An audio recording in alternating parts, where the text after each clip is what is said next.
Breaking news చూస్తున్నాము. ఇక బండి సంజయ్ అదే విధంగా ధర్మపురి అరవిందులకు కేటీఆర్ లీగల్ నోటీసులు పంపించారు. వ్యక్తిత్వ హననం చేసే విధంగా వారి వ్యాఖ్యలు ఉన్నాయి అని, తన పరువు పోయే విధంగా వ్యాఖ్యానించారు అంటూ కూడా తీవ్రంగా మండిపడ్డారు. ఇక వెంటనే బహిరంగ క్షమాపణ చెప్పాలి అని, లేకపోతే చట్టపరమైన చర్యలు తీసుకుంటాను అంటూ కూడా హెచ్చరికలు జారీ చేశారు.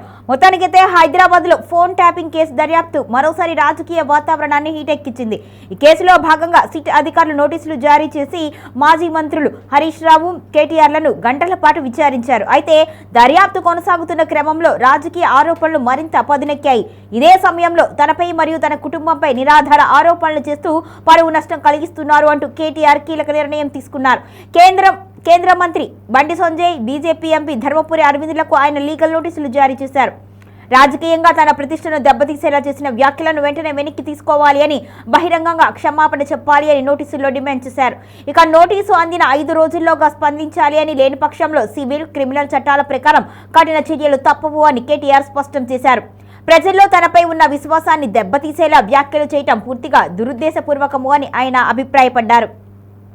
ఇక బండి సంజయ్ చేసిన వ్యాఖ్యలపై ఇప్పటికే సివిల్ కోర్టులో పరువు నష్టం దావా కొనసాగుతున్నప్పటికీ మళ్లీ అదే తరహా ఆరోపణలు చేయడం చట్టాన్ని అవమానించడమే అని కేటీఆర్ మండిపడ్డారు.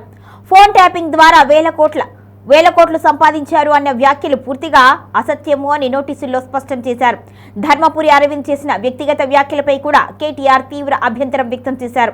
ఎలాంటి ఆధారాలు లేకుండా వ్యక్తిగత హననానికి పాల్పడితే న్యాయపరమైన పరిణామాలు తప్పవు అని హెచ్చరించారు. రాజకీయ ప్రయోజనాల కోసం దిగజారుడు వ్యాఖ్యలు చేస్తే చట్టపరంగా మూల్యం చెల్లించుకోవాల్సిందే అని ఆయన స్పష్టం చేశారు.